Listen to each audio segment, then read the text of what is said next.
올해는 되게 은투자하기는 어려운 그런 시기가 될 거라고 말씀드릴 수 있는데, 이게 장기 투자하는 사람한테는 되게 기회거든요. 근데 우리가 투자를 할 때 나는 처음부터 장기 투자할 거야 라고 마음을 먹었어도 단기적으로 이렇게 가격 변동이 크면 사실 좀 흔들리기 마련이잖아요. 이럴 때일수록 잘못된 판단을 하는 게 두 가지가 있어요. 첫 번째는 너무 조급하게 판단을 하는 경우, 반대로 너무 공포에 떨다 보니까 자꾸 매수를 뒤로 지연시키는 그런 문제. 가격이 여기서 더 떨어질 수도 있고 아니면 여기서부터 정말 무섭게 치솟을 수도 있다. 그래서 우리가 해야 될 건 리스크 관리만 잘하면 돼요. 이런 변동성이 오히려 투자자들에게 장기 투자라는 사람한테는 되게 기회가 될 그런 중요한 지점이지 않을까.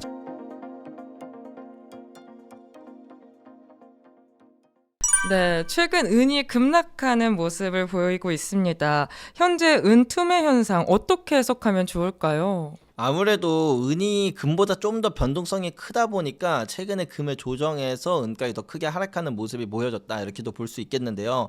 그리고 일단 기본적으로 거의 1년 동안 은이 한 120불 정도까지 찍었을 때를 생각해 보면 한 1년 정도 동안 은가격이 4배가 상승을 했어요. 그렇다 보니까 조정이 좀 더 깊게 왔다, 이렇게 볼 수 있는 측면이 있겠고, 또 하나는 요즘 들어서 약간 경기 침체에 대한 어떤 그런 시그널들이 살짝씩 울리거든요. 일단 지정학적인 문제 자체가 경제에 좋지도 않을 뿐더러 거기다 이제 뭐 실업률도 거의 2023년 기준으로 한 3%대였던 게 이젠 4%대까지 올라오기도 했고, 장단기 금리 차도 이제 다시 회복되고 나서 이런 모습들이 이제 경기 침체 이전에 나타났던 전조 증상이니까 경기 선행 지수도 지금 역대 최장 기간으로 계속 떨어지고 있는 이런 모습도 있고요. 사실 이런 것들을 돌아보면은 경기가 안 좋아지는 이런 모습들이 나타나는데, 그 와중에서 연준은 여전히 뭔가 통화 정책을 긴축적으로 하려는 이런 모습까지 보여주다 보니까 사실 은은 기본적으로 금 가격을 따라가기는 합니다. 근데 한 가지 다른 점은 은은 전체 수요에서 58%가 산업용으로 쓰인다라는 거예요.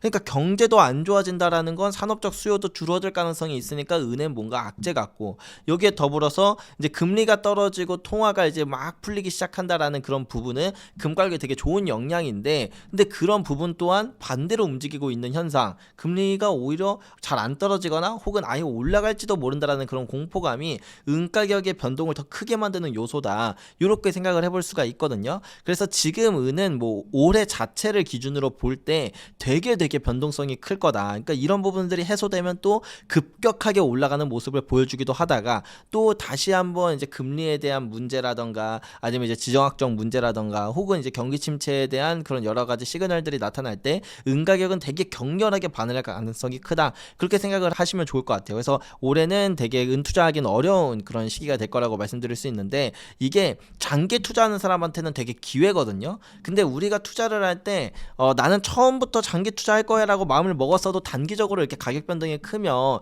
사실 좀 흔들리기 마련이잖아요. 그래서 처음부터 우리가 생각을 해봐야 될 건, 은을 투자한다면 가장 중요한 건 뭐냐면 바로 금의 사이클을 보는 게 중요하다. 사실 은이 산업 수요가 더 늘지 않아도, 아니면 오히려 지금과 반대로 산업 수요가 갑자기 여기서 꺾여서 계속 내려간다라고 하더라도 결국엔 은은 금 가격을 쫓아간다라는 걸 우리가 먼저 이해를 해야 돼요. 그러니까 금의 상승 사이클이 여전히 이어질 수밖에 없다라고 제가 말씀드렸던 2부나 1부의 이야기를 먼저 들어보시면, 그리고 나면 은 가격도 결국에는 이 사이클 따라서 올라갈 수밖에 없겠구나. 근데 다만 단기적인 그런 이슈의 측면으로 원자재에 대한 수요가 좀 떨어지지 않을까, 금리에 대한 부분 때문에 이제 뭔가 투자 수요가 줄지 않을까라고 생각하는 그런 단기적인 가격 하락이 오히려 다르게 바라보게 되는 그런 포인트가 될 거다. 그래서 사실 저는 아직 당장 뭐 은을 살 건 아니지만 올해는 은을 좀 많이 살려고 계획하고 있어요. 이런 변동성이 오히려 투자자들에게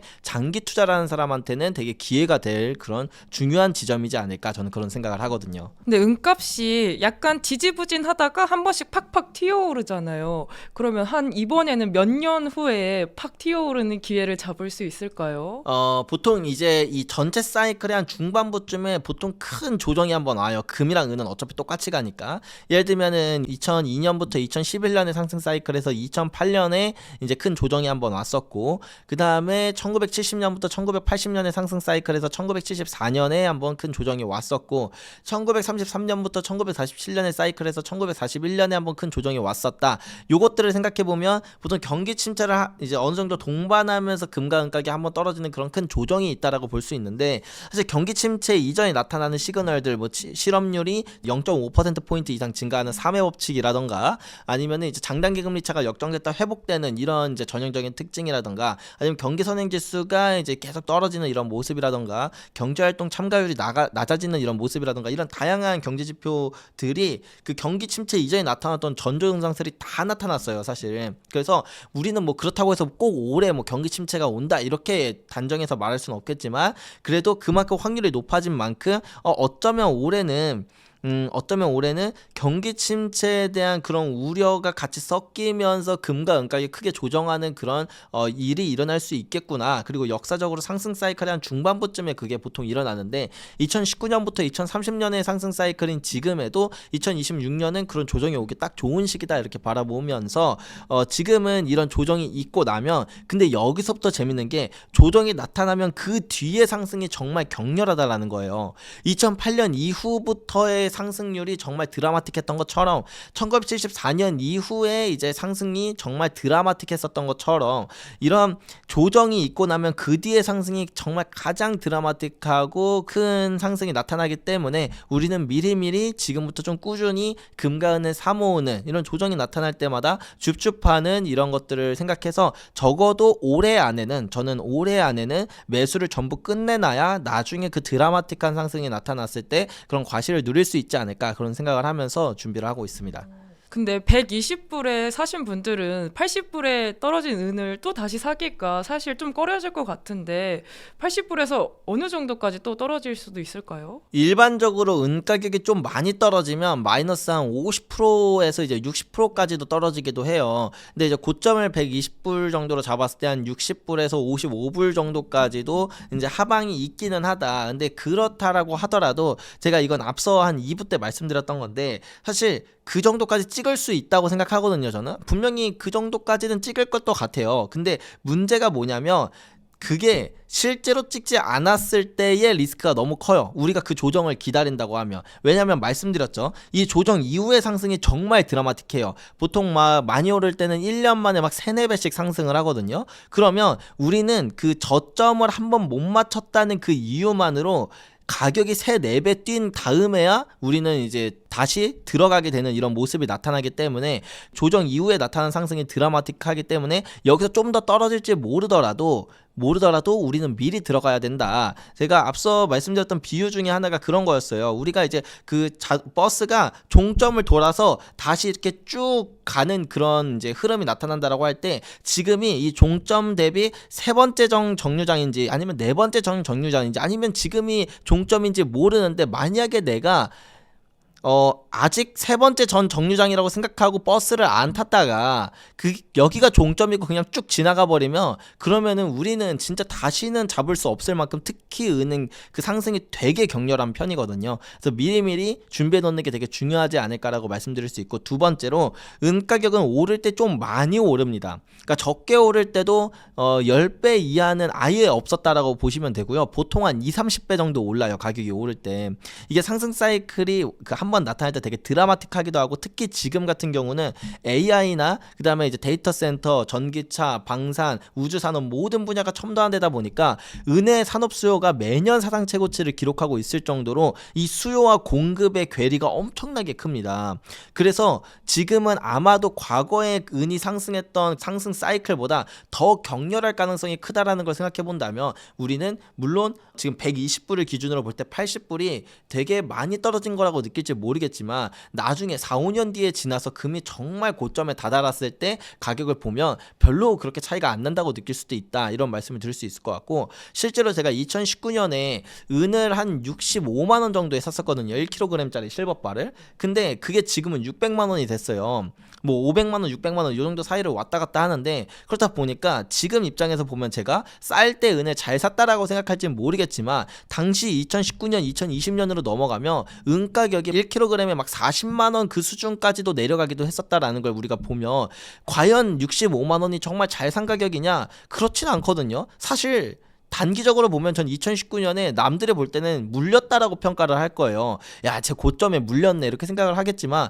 가격이 어차피는 500만 원까지 오르고 사실 앞으로도 훨씬 더 많이 오를 수밖에 없는데 그런 것들을 바라본다라고 한다면 나중에 가격이 좀 더 올라서 사실 뭐 500만 원에 샀든 400만 원에 샀든 뭔 차이가 있냐 이거죠. 그래서 우리는 미리미리 그런 상승의 그런 거대한 흐름을 보고 좀 긴 호흡의 관점에서 바라보면서 이런 매수를 잘 준비해 놓고 그런 상승 사이클의 편승에 있는 게 제일 중요하지 않나 이렇게 말씀드릴 수 있을 것 같아요. 그리고 이제 은 실물 투자자들 사이에서 은화보다 실버바가 낫다는 의견들이 있다고 들었어요. 보관과 이동이 어려운 은 전쟁 시국에서 어떻게 관리를 하면 좋을까요? 우리나라에서 전쟁 난다라고 하면 사실 금이랑 은보다 더 중요한 건 뭐 식량이나 총칼 이런 거거든요. 근데 이제 그런 걸 좀 이게 너무 극단적인 사례는 빼고 우리나라에서 전쟁이 난다라는 그런 사례는 좀 빼고 그러니까 전체적으로 보호무역주의로 가고 지정학적 위기가 커지는 이런 시기에서는 아무래도 가장 황금성이 좋은 게 좋습니다. 근데 그런 측면에서 황금성을 뭘로 평가할 거냐인데 어떤 사람들은 이제 은을 투자하는 게 보통 두 가지 방식이거든요. 실버 바로 투자할 수도 있고 그다음에 실버 코인류로 투자할 수도 있어요. 실버 바는 그냥 우리나라에서 이제 귀금속 업체들이 1kg 단위로 이렇게 뚝뚝뚝뚝 찍어내는 게 이제 보통의 실버 바고 실버 코인들은 각국의 조폐국에서 만들어요. 뭐 예를 들면은 뭐 캐나다 조폐국에서 만든 건 메이플리프 실버 코인이라고 하고 그다음에 호주에서 만든 호주 조폐국에서 만든 건 이제 뭐 캥거루 실버 코인, 영국에서 만든 건 뭐 브리타니아, 뭐 미국에서 만든 건 뭐 이글 실버코인 이런 식으로 조폐국에서 직접 그 은화를 만들기 때문에 단위도 1온스 31.1g이라 1kg보다는 좀 더 적은 양이라서 투자하기가 괜찮기도 하고 조폐국에서 하니까 좀 더 이게 전 세계적으로는 거래량도 엄청 많고 선호도도 높아요. 근데 문제는 뭐냐면 사실 우리나라는 대부분의 은 투자가 실버바로 투자를 하다 보니까 황금성 면에서 실버바가 훨씬 더 거래량이 압도적으로 높다. 그래서 저 같은 경우에는 실버바를 더 선호하기는 하는데 근데 이제 아무래도 이 1kg이라는 게 너무 부담스러우신 분들은 실버 코인들 이제 뭐 낱개로 1온스 2온스씩 사시는 것도 괜찮다. 사실은 근데 이제 이게 막 중요하다고 보면 중요하지만 그렇다고 막 엄청 중요한 건 아닌 게 결국엔 은을 투자하는 게 중요한 거지 그 안에서 이걸로 투자하면 조금 더 효율적일 수도 있는 거고 요걸로 투자하면은 약간은 조금 비효율적일 수도 있는 그 정도의 미세한 차이라서 사실은 내가 뭐 어떤 거를 투자한다고 이렇게 잡느냐 보다 첫 번째는 왜 은이 이런 상승 사이클이 만들어졌고 우리가 왜 은의 투자를 지금이라도 꼭 편승해야 되는지에 대한 이유를 생각해 보는 게 되게 중요하다 이렇게 말씀드릴 수 있을 것 같고 두 번째는 나의 상황에 따라서 나는 1kg짜리 사기에는 너무 좀 가격이 부담돼 라고 하신다면 그렇게 그냥 뭐 실버 코인 같은 거를 사는 것도 그냥 나의 상황에 맞춰 투자하는 게 제일 좋은 방법이다 이렇게 말씀드릴 수 있을 것 같아요. 그럼 지금 상황에서 은 시장에서 가장 주의해야 할 점이 있다면 뭐가 있을까요? 아무래도 올해는 변동성이 정말 큰 시기다 보니까 이럴 때일수록 잘못된 판단을 하는 게 두 가지가 있어요. 첫 번째는 너무 조급하게 판단을 하는 경우, 반대로 너무 공포에 떨다 보니까 자꾸 매수를 뒤로 지연시키는 그런 문제. 이 두 가지 문제가 저는 가장 위험하다. 사실은 가격이 여기서 더 떨어질 수도 있고 아니면 여기서부터 정말 무섭게 치솟을 수도 있다. 그러니까 우리가 그 가능성을 뭐 솔직히 예측하거나 그거를 맞추기는 어렵다 보니까 그래서 우리가 해야 될 건 리스크 관리만 잘하면 돼요. 그 리스크 관리라는 게 막 되게 어려운 것도 아닌 게 그냥 꾸준히 사면 되거든요. 그러면 때때로는 좀 비쌀 때 사기도 하고 때때로는 정말 저렴할 때 사기도 해서 근데 전체적인 가격이 그냥 한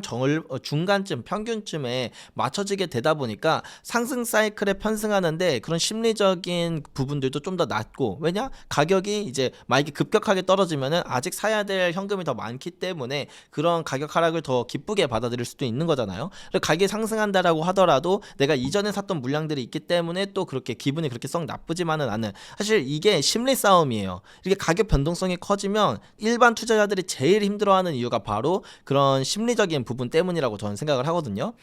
장기적으로는 무슨 의미가 있어요. 가격 변동성이 크든 적든 뭐 나중에 가격 더 많이 올라가면 옛날에 뭐 500에 샀든 600에 샀든 별 상관 없는 것처럼 별 상관 없어서 저 같은 경우는 그냥 사는데 근데 아무래도 이제 초보자 분이시거나 아니면 이런 가격 변동에 좀 예민하신 분일수록 그 내 전체 자산에서 금과 은이 차지하는 비중 퍼센테이지를 딱 정해서 뭐 10% 내지 20% 요 정도로 제한을 하시거나 혹은 조금 더 공격적으로 투자하고 싶으신 분이라면 이거를 투자하는 시기를 좀 잘라서 뭐 한 달에 한 번씩 이제 계속 꾸준히 산다라던가 요런 방식으로 약간 전략을 잘 짜신다라고 한다면 변동성이 누군가한테는 되게 두려움의 대상이고 위기겠지만 누군가에게는 되게 기회가 되기도 한다. 이런 말씀 드릴 수 있을 것 같아요. 그럼 전쟁이 끝나면 금과 은 중에서 뭐가 더 빠르게 상승을 할까요?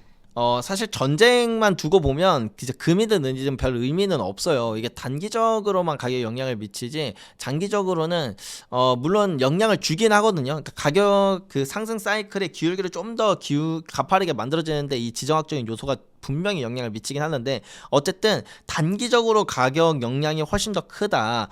그렇기 때문에 전쟁이라는 이슈보다도 어찌 보면 오래 있을 수 있는 그런 큰 조정, 특히 경기 침체에 대한 우려를 동반한 조정이 나타난다라고 했을 때 그때는 타격은 은이 제일 많이 받는데 가격이 바닥을 찍고 나서 회복하는 순간부터 가격이 올라가는 그 격렬함은 은이 정말 비교할 수 없을 정도로 크다. 따라서 우리가 만약에 내가 그래도 은에 대한 너무 이런 가격 변동이 너무 심한 것 같고 아무리 생각해도 조정이 좀 더 올 것 같아 라고 생각하신다면 그러면 매수를 지연시키는 게 아니라 금과 은을 나눠서 사면 돼요. 저 같은 경우엔 지금 금이랑 은이 7대3 정도로 나눠져 있거든요. 만약에 그런 조정이 온다라고 하면 금을 팔아서 은을 더 저렴해진 은을 왕창 살려고 사실 이렇게 만들어 놓은 거고 만약에 그런 조정이 안 오고 이대로 올라간다라고 하더라도 사실 은을 못 잡고 금을 투자하고 있는 게 투자에 실패한 건 아니거든요. 조금 더 효율성을 높이냐 아니면은 그냥 뭐 이 정도 수준으로 유지하느냐 딱 그 정도의 차이인 거라 그래서 금을 보유하고 있으면 그런 조정에 대한 부분에 대한 좀 어떤 나의 심리적인 불안감이 많이 떨어질 거다 이렇게 말씀드릴 수 있을 것 같고 그다음 두 번째는 그런 가격 변동성에서 실물을 갖고 있는 게 되게 유리해요.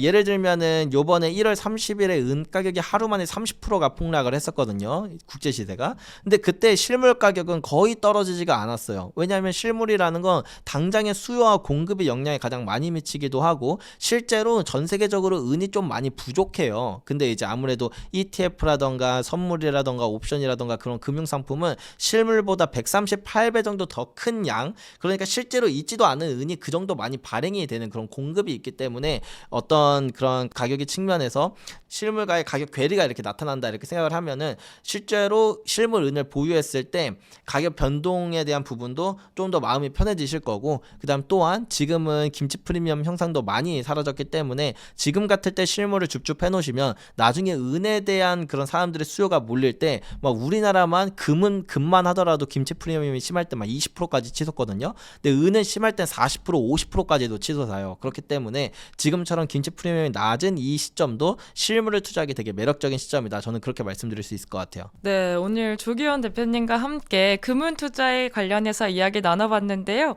그럼 대표님, 저희 성공의 진심이 구독자분들께 마지막으로 한 말씀만 부탁드려요. 투자의 전설인 존 텔플턴은 이런 말을 했었어요.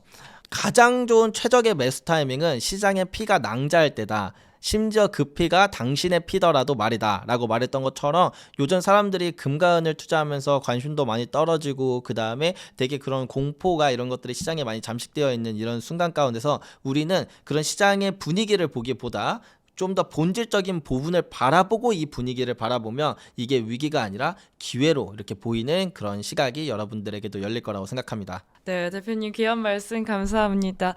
오늘 저희가 준비한 인터뷰는 여기까지고요. 저희는 다음 인터뷰로 찾아뵙겠습니다. 감사합니다.